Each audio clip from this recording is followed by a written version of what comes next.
إن الحمد لله الأكرم الذي خلق الإنسان وكرم وعلمه من البيان ما لم يعلم فسبحان الذي لا يحصى امتنانه باللسان ولا بالقلم نشهد أن لا إله إلا الله وحده لا شريك له ونشهد أن سيدنا وحبيبنا ومولانا محمدا عبده ورسوله الذي أرسل رسوله بالحق بشيرا ونذيرا وداعيا إلى الله بإذنه وسراجا منيرا أما بعد فقد قال الله تعالى في كلامه المجيد وفي فرقانه الحميد أعوذ بالله من الشيطان الرجيم بسم الله الرحمن الرحيم إن الله اشترى من المؤمنين أنفسهم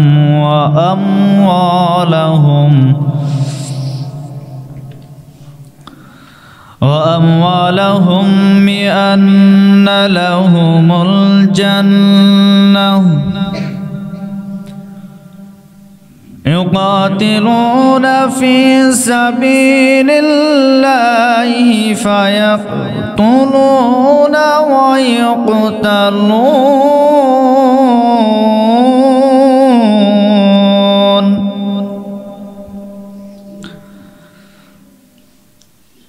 وعدا عليه حقا في التوراة والإنجيل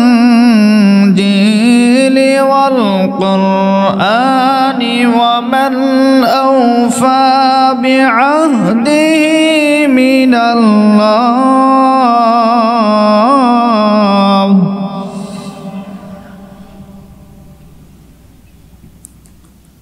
ومن أوفى بعهده من الله فاستبشروا ببيعكم الذي بايعتم به وذلك هو الفوز العظيم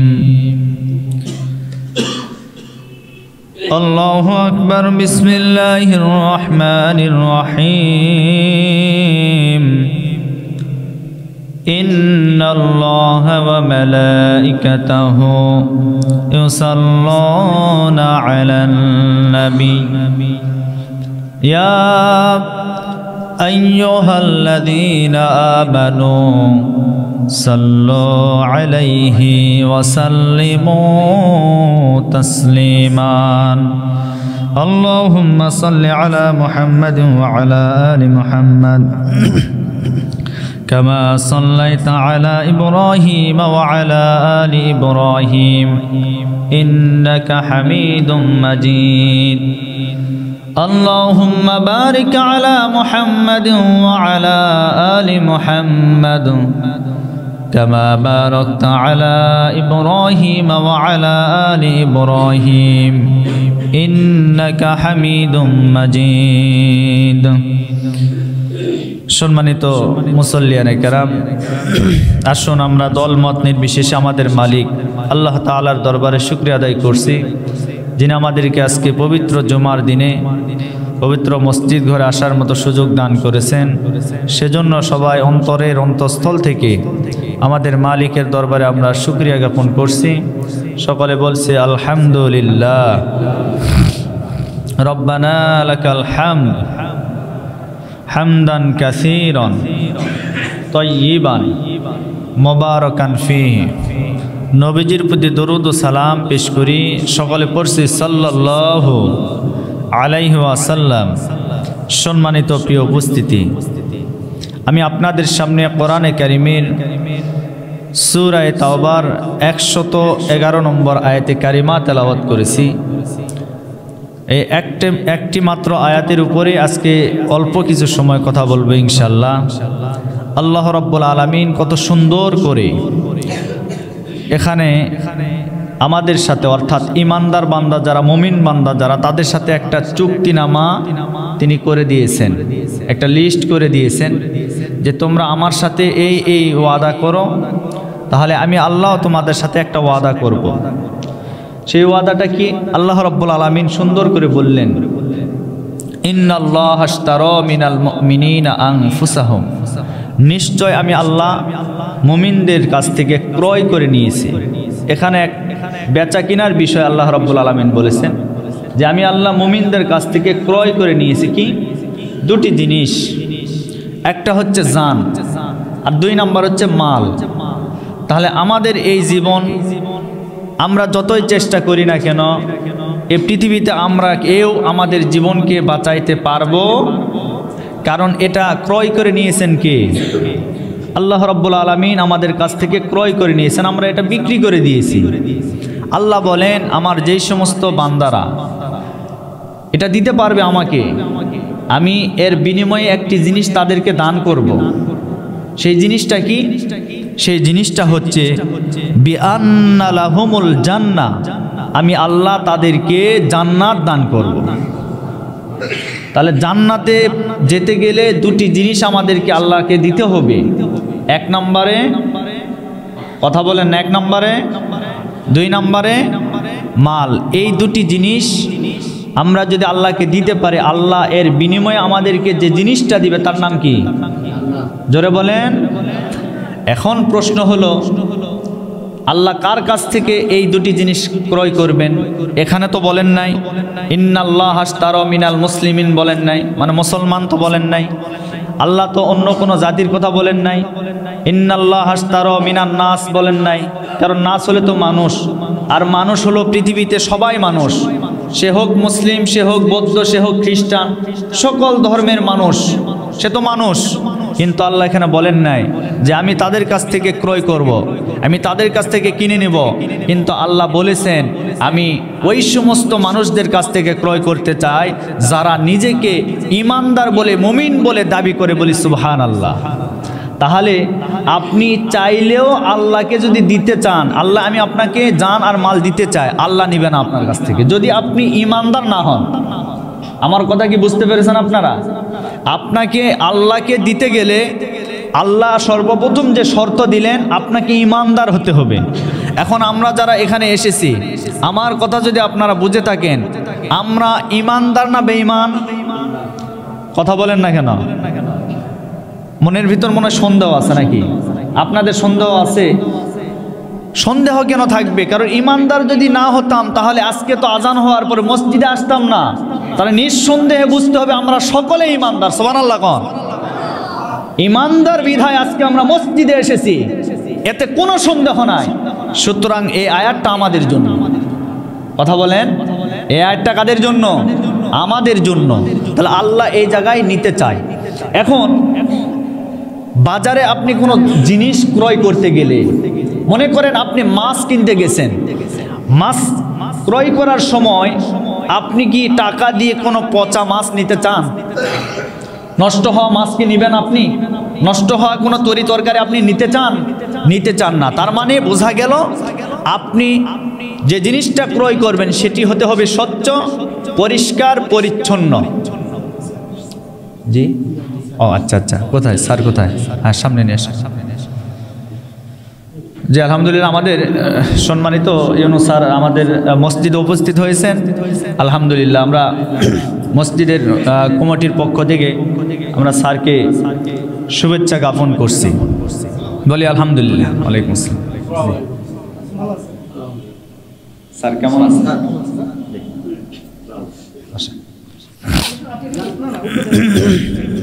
যে আমরা সকলে বসে পড়ি। স্যার আজকে আমাদের মাঝে নামাজ পড়বেন, আমাদের সাথে নামাজ আদায় করবেন, বলি আলহামদুলিল্লাহ। সম্মানিত প্রিয় উপস্থিতি, আমি যে কথা বুঝাতে চাচ্ছি যে আল্লাহ রাব্বুল আলামিন আমাদের কাছ থেকে যে জিনিসটা নেবেন, একটা হলো জান আর একটা হলো মাল। তবে এটা হতে হবে পরিষ্কার। পচা জান আর মাল কিন্তু আল্লাহ নিবে না। আপনি আল্লাহকে দিতে চান, আল্লাহও নিতে চায়, কিন্তু এই জায়গায় আপনাকে হতে হবে ইমানদার।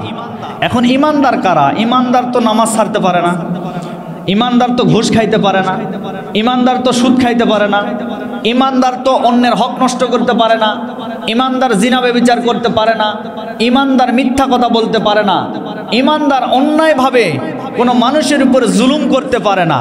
এই সমস্ত অপরাধগুলি যার ভিতরে থাকবে না, নিঃসন্দেহে বুঝে নেবেন সে ইমানদার।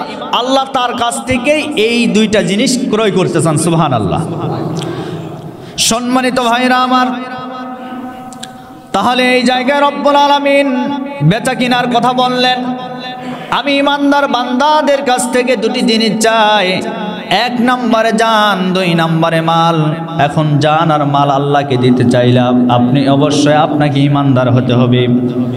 রব্বুল আলামিন বলেন, এই দুটি জিনিস আমাকে যদি দিতে পারো, এর বিনিময়ে আমি আল্লাহ রাব্বুল আলামিন তোমাদেরকে যে জিনিসটা দান করব, বিআন্না লাহুমুল জান্নাহ, জান্নাত নামক ঠিকানায় তোমাদেরকে প্রবেশ করায় দিব। সে জান্নাত কত বড় হবে এবার শোনেন।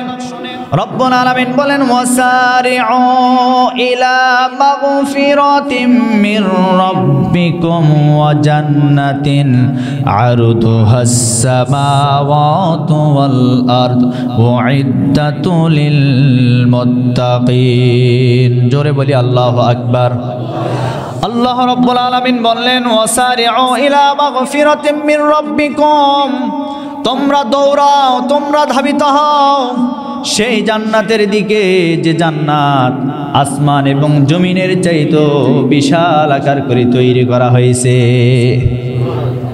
জান্নাত আসমান এবং জমিনের চাইতে বিশাল করে তৈরি করা হয়েছে, কিন্তু জান্নাত কত বড় হবে আমাদের মাথার ভিতরে এখনো ঢোকে নাই।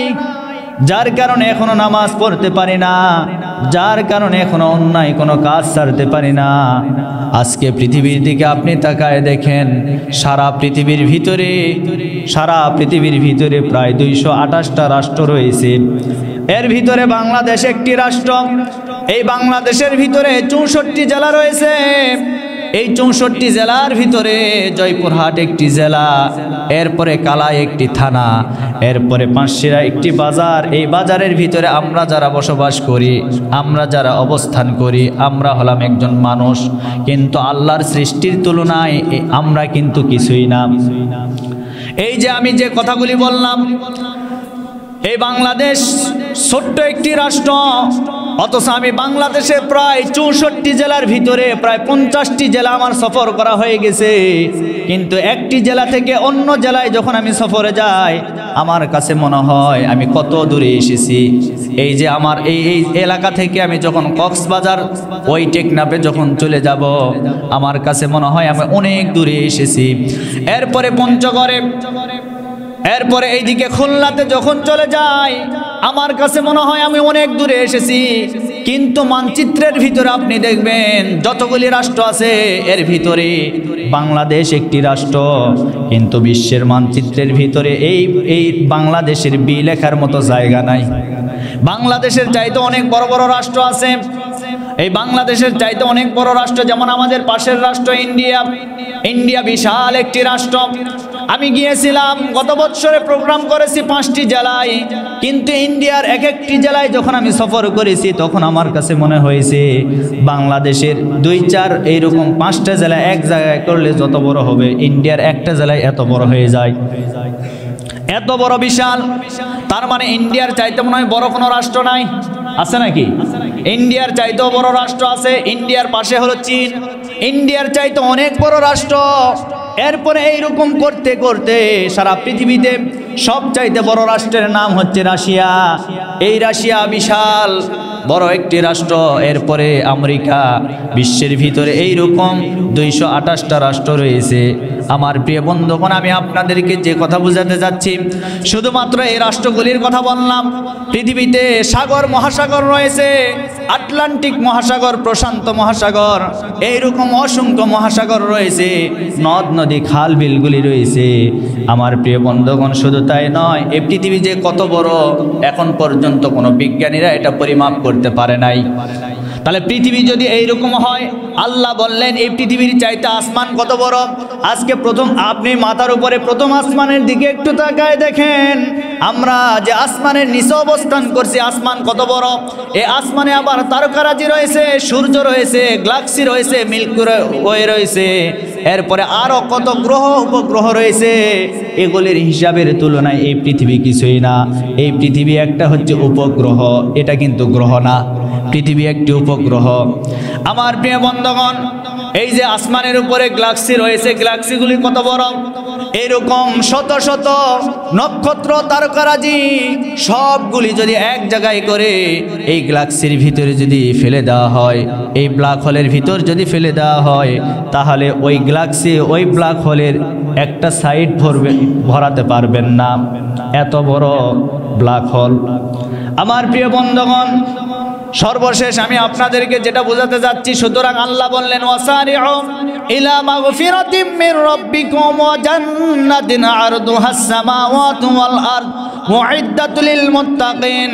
তোমরা দৌড়াও সেই জান্নাতের দিকে যে জান্নাত আসমান এবং জমিনের চাইতেও বিশাল করে তৈরি করা হয়েছে। বলি সুবহানাল্লাহ। আমার নবীজি বলেন, সর্বশেষ যেই ব্যক্তিকে জান্নাত দান করা হবে, সর্বশেষ যেই ব্যক্তি জান্নাতে প্রবেশ করবে, এইরকম 10 দুনিয়ার সমান একটা জান্নাত তার জন্য লিখে দেওয়া হবে। 10 দুনিয়ার সমান একটা জান্নাত তাকে দেওয়া হবে। সম্মানিত ভাইরা আমার, তাহলে সে জান্নাত পেতে গেলে আল্লাহকে যে দুটি জিনিস দিতে হবে, 1 নাম্বার জান, 2 নাম্বার মাল। আপনি চাইলেও আপনার জান, আপনার মাল আপনার মন মতো ব্যবহার করতে পারবেন না। আল্লাহ যেভাবে বলেছেন, রাসূলের তরিকা অনুযায়ী আপনাকে ব্যবহার করতে হবে, তাহলে এর বিনিময়ে আপনি জান্নাত পেয়ে যাবেন। সম্মানিত ভাইরা আমার, তাহলে আপনাকে কি করতে হবে এবার শোনেন। আল্লাহ বলেন, ইউকাতিলুনা ফি সাবিলিল্লাহি ফায়াকতুলুনা ওয়া ইউকতালুন। তোমাদেরকে অবশ্যই একটি কাজ করতে হবে, কি? তোমরা আল্লাহর রাস্তায় সংগ্রাম করবা, জিহাদ করবা, যুদ্ধ করবা। তোমরা নিজেরাও মরবা, আরেকজনকেও মারবা। এই কাজ যদি তোমরা করতে পারো, তাহলে আমি আল্লাহ রাব্বুল আলামিন তোমাদেরকে জান্নাত দান করব। মারতে হবে, মরতে হবে, এর নাম হলো জিহাদ।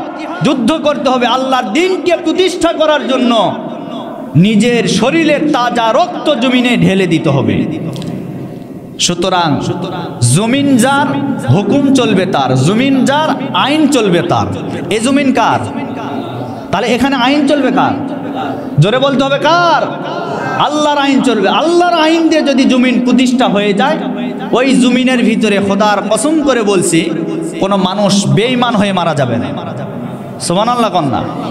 কারণ খোদার বিধান যখন কায়েম হয়ে যাবে সমাজে, ওই বিধান অনুযায়ী যদি বিচার ফায়সালা করা হয়, আল্লাহর বিধান হলো চোর চুরি করলে তার হাত কেটে দাও, এটা বিধান কার? আল্লাহর বিধান হলো জিনাকারী যদি ব্যভিচার যদি হয়, এরা যদি ধরা পড়ে, সাক্ষ্য প্রমাণ যদি মিলে যায়, তাহলে কোরআনের ভাষায় হলো তাদেরকে কি করো? তাদেরকে কোমর পর্যন্ত গেড়ে দিয়ে তাদেরকে পাথর নিক্ষেপ করে দুনিয়া থেকে বিদায় করে দাও, এটা কোরআনের বিধান। এরকম অসংখ্য বিধান রয়েছে, যে বিধানগুলি সমাজে যদি বাস্তবায়িত হয়ে যেত, ওই সমাজের ভিতরে কোনো অন্যায়, কোনো অশ্লীলতা, কোনো বেহায়াপনা, কোনো ব্যভিচার থাকতে পারে। আজকে মাদকের বিরুদ্ধে কথা বলা হয়, মাদকের বিরুদ্ধে আমার মতে এরকম শত শত হাজার হাজার হুজুরেরা যদি ওয়াজ করে ভালো করতে পারতো, আমার মনে হয় বাংলাদেশে আর মাদক থাকতো না, সব ভালো হয়ে যেত। কিন্তু ওয়াজ দিয়ে কাজ হবে না। ওয়াজের পাশাপাশি যদি এ দেশের ভিতরে মাদকের বিরুদ্ধে সঠিকভাবে আইন প্রয়োগ করে মাদক কারবারিদেরকে যদি আইনের আওতায় আনা যেত, আমার বিশ্বাস আমার বাংলাদেশে কোনো মাদক থাকতো না। কথা বলেন না কেন?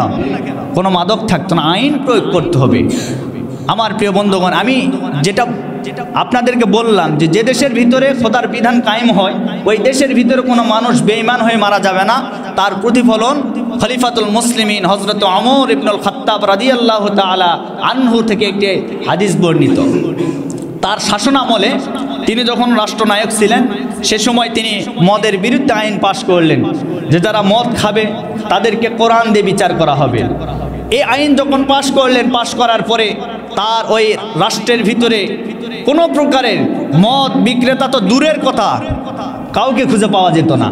কিন্তু হঠাৎ করে তিনি ছদ্মবেশ নিয়ে রাষ্ট্রের ভিতরে বের হলেন। চলতে চলতে দূর থেকে তিনি দেখতে পেলেন একটা যুবক তার সামনে দিয়ে আসতেছিল। এমন সময় যুবকটাকে আটকালেন। আটকানোর পরে বললেন, যুবক কি ব্যাপার, গভীর রজনীতে তুমি কোথা থেকে আসলে? ওই যুবকটা এখন চিন্তা করলাম, আরে আমি যে মানুষটার সামনে এই মুহূর্তে পড়ে গেছি, এই মানুষটা দুনিয়ার কোনো সাধারণ মানুষ নয়, খলিফাতুল মুসলিমিন হযরত ওমর ফারুক রাদিয়াল্লাহু তাআলা আনহু। এই মানুষটার রাগ কম ছিল না বেশি ছিল? জোরে বলেন, রাগ কম না বেশি? এত বেশি ছিল হযরত ওমর যে রাস্তা দিয়ে যাইতো শয়তান 40 দিন ওই রাস্তা দিয়ে যাওয়ার সাহস পেত না। সুবহানাল্লাহ কোন, এত রাগ ছিল তার। সবাই তাকে ভয় করত, শয়তান পর্যন্ত ভয় করত। খলিফাতুল মুসলিমিন হযরত ওমর ফারুক রাদিয়াল্লাহু তাআলা আনহু এইবার ওই যুবকটাকে ধরলেন। ধরার পরে বললেন, হে যুবক তুমি কোথায় যাচ্ছিলে, কোথা থেকে আসলে, পরিচয় আমাকে দিয়ে যাও। এইবার যুবক মনে মনে ভাবে, হায় হায়, আমি তো এই মুহূর্তে মদের দোকান থেকে মদ খেয়ে আমি বাড়িতে এক বোতল নিয়ে যাচ্ছিলাম, কিন্তু এই মুহূর্তে হযরত ওমরের সামনে পড়ে গেলাম। এখন যদি সত্য কথা বলি ওমর তো কোরআন দিয়ে বিচার করবে আমার। কি করা যায়, কি করা যায়? মদের যে বোতল ছিল তার যে চাদর ছিল চাদরের ভিতরে নিয়েছে।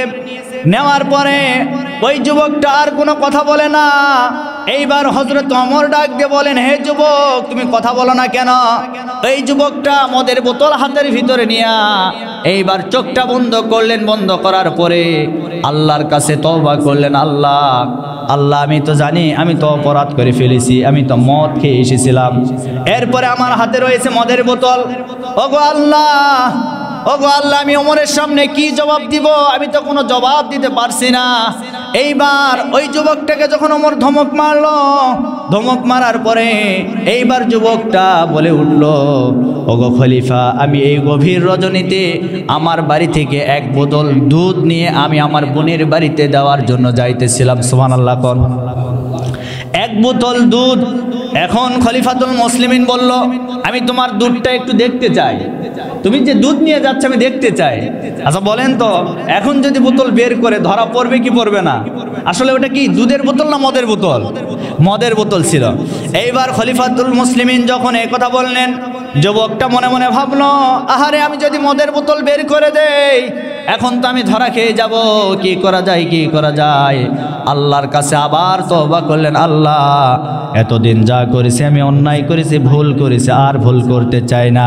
আজকে ওমরের হাত থেকে আমাকে তুমি একটু রক্ষা করে দাও, আমি আজকে থেকে তওবা করলাম, আর কোনোদিন আমি আর মদ খাবো না। সুবহানাল্লাহ। যেই নাই তওবা করেছে হযরত ওমর বললেন, হে যুবক আমি তোমার দুধটা একটু দেখতে চাই। এইবার ওই যুবকটা ভয়ে ভয়ে বোতলটা আস্তে করে তার চাদরের ভিতর থেকে বের করলেন। বের করার সাথে সাথে দেখে যে বোতলে ছিল মদ, তওবা করার কারণে আল্লাহ রাব্বুল আলামিন ওই বোতলের ভিতরে দুধ দ্বারা পরিপূর্ণ করে দিয়েছে। সম্মানিত প্রিয় বন্ধুগণ, এজন্য যে রাষ্ট্রের ভিতরে কোরআনের শাসন থাকে ওই রাষ্ট্রের ভিতরে কোনো মানুষ বেঈমান হয়ে মারা যাবে। আরেকটি হাদিস আপনাদেরকে শোনালে আপনারা বুঝবেন। খলিফাতুল মুসলিমিন হযরত ওমরের জামানায় একজন মহিলা একটা বাচ্চাকে 3 টুকরা লাশ করে ওমরের বাড়ির বারান্দার সামনে রেখে গিয়েছিল। এই লাশটা যখন রেখে গেল, যাওয়ার পরে ওমর ঘর থেকে বের হয়ে দেখলেন তার বাড়ির বারান্দার সামনে একটা বাচ্চা, শিশু বাচ্চা, নিষ্পাপ বাচ্চা, তার 3 টুকরা লাশ। এটা দেখে ওমরের মাথা গরম হয়ে গেছে। ওমর তো একেবারে রাগে ফেটে যাচ্ছে। হযরত ওমর চিন্তা করলো, আমি হলাম খলিফা, আমি হলাম রাষ্ট্রনায়ক, আমি কোরআন দিয়ে রাষ্ট্র পরিচালনা করি, আর আমার রাষ্ট্রের ভিতরে একটা শিশু নিষ্পাপ বাচ্চাকে 3 টুকরা লাশ করে আমার বাড়ির বারান্দায় রেখে গেল। এই খুনিকে না ধরা পর্যন্ত, না গ্রেফতার করা পর্যন্ত আমি নিয়ত করলাম আমি খানা পিনা গ্রহণ করব না। আল্লাহু আকবার। হযরত ওমর ফারুক রাদিয়াল্লাহু তাআলা আনহু তার প্রশাসন বাহিনীকে বললেন, চতুর্দিকে খোঁজাখুঁজি আর শুরু করে দাও। কোন মানুষটা এই বাচ্চাকে 3 টুকরা লাশ বানিয়ে ফেললো? কে এই বাচ্চাকে হত্যা করলো? হত্যাকারীদের অনুসন্ধানে তোমরা বের হয়ে যাও।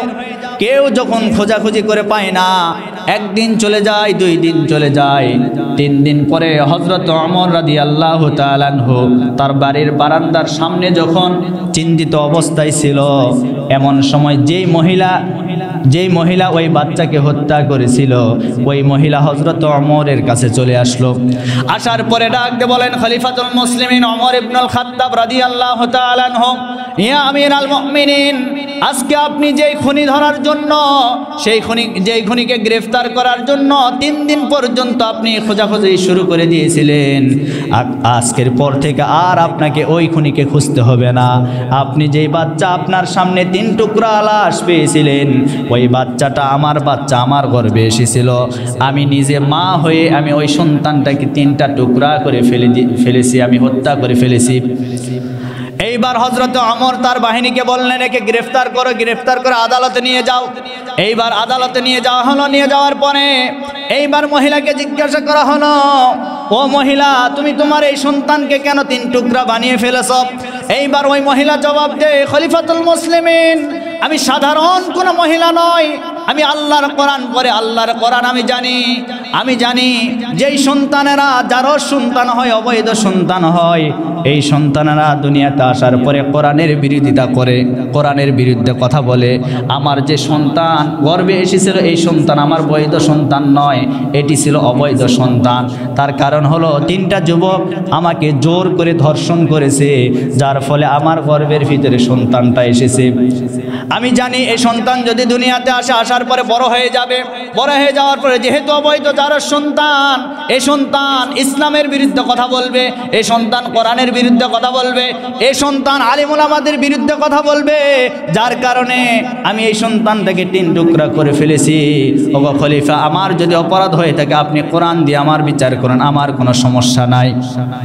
আমার ভাইয়েরা, এইবার খলিফাতুল মুসলিমিন ওমর রাদিয়াল্লাহু তাআলা আনহু কোরআন দিয়ে বিচার করবেন। কোরআনের বিচার হলো হত্যার বদলে, কথা বলেন না কেন, কোরআনের বিচার কি? হত্যার বদলে হত্যা। এখন হযরত ওমর রাদিয়াল্লাহু তাআলা হত্যার বদলে হত্যা করবেন। এমন সময় ফাঁসির কাষ্ঠের দিকে ওই মহিলাকে নিয়ে যাওয়া হলো। যাওয়ার পরে এইবার যে 3 জন যুবক জিনা করেছিল, ব্যভিচার করেছিল, ওই মহিলাকে ধর্ষণ করেছিল, ওই 3টা যুবক হযরত ওমরের কাছে দৌড় মেরে আসলেন। আসার পরে বললেন, ও খলিফা, এই মহিলাকে আপনি মৃত্যুদণ্ড দিবেন না, এই মহিলাকে আপনি ফাঁসিতে ঝুলাবেন না। তার কারণ হলো এই মহিলার তো কোনো অপরাধ নাই, অপরাধ হলো আমাদের, আমরা জোর করে ওই মহিলাকে ধর্ষণ করেছি। বিচার যদি করতে হয় আমাদের উপরে কার্যকর করুন, এই মহিলাকে আপনি ছেড়ে দেন।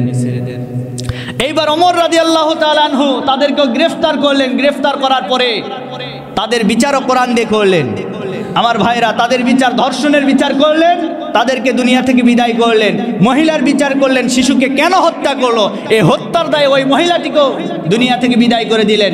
এই বিচার কোরআন দিয়ে ওমর রাদিয়াল্লাহু তাআলা আনহু করার পরে তিনি ওই রাষ্ট্রের ভিতরে ঘোষণা করলেন, আজকে আমি কোরআন দিয়ে বিচার করলাম, আজকে আমি কোরআন দিয়ে বিচার করার কারণে আমি ঘোষণা করলাম আল্লাহর আদালতে এই মহিলা আর এই 3 জন যুবকের বিচার আর কোনোদিন করা হবে না। সুবহানাল্লাহ। কোরআন দিয়ে বিচার করার কারণে তাদের বিচার আল্লাহর আদালতে আর দেওয়া লাগবে না। সম্মানিত ভাইয়ের আমার, এজন্য কোরআনের বিচার চাই কি চাই না? জোরে বলেন, চাই কি চাই না? কোরআনের বিচার যদি আমাদের সমাজে কায়েম হয়ে যেত, কোনো মানুষ অশান্তিতে থাকতে পারতো। আল্লাহ পাক আমাদেরকে কবুল করুন, সকলে বলে আল্লাহুম্মা আমিন। এরপর আল্লাহ রাব্বুল আলামিন বলেন যে আমি যে তাদেরকে জান্নাত দিব, এই ওয়াদা আমি করেছিলাম কোথায়? ওয়াদান আলাইহি হাক্কান ফিত তাওরাতি ওয়াল ইনজিলি ওয়াল কুরআন। এই ওয়াদা আমি আগেই করেছিলাম, তাওরাতে ছিল, ইনজিলে ছিল, এরপরে সর্বশেষ আমি কোরআনে ওয়াদা করে দিলাম। তারা যদি এই প্রতিশ্রুতি আমাকে দিতে পারে, আমি আল্লাহ এর বিনিময়ে তাদেরকে কি দিব? জোরে বলেন জান্নাত। আমরা কি সকলে সে জান্নাতে যেতে চাই?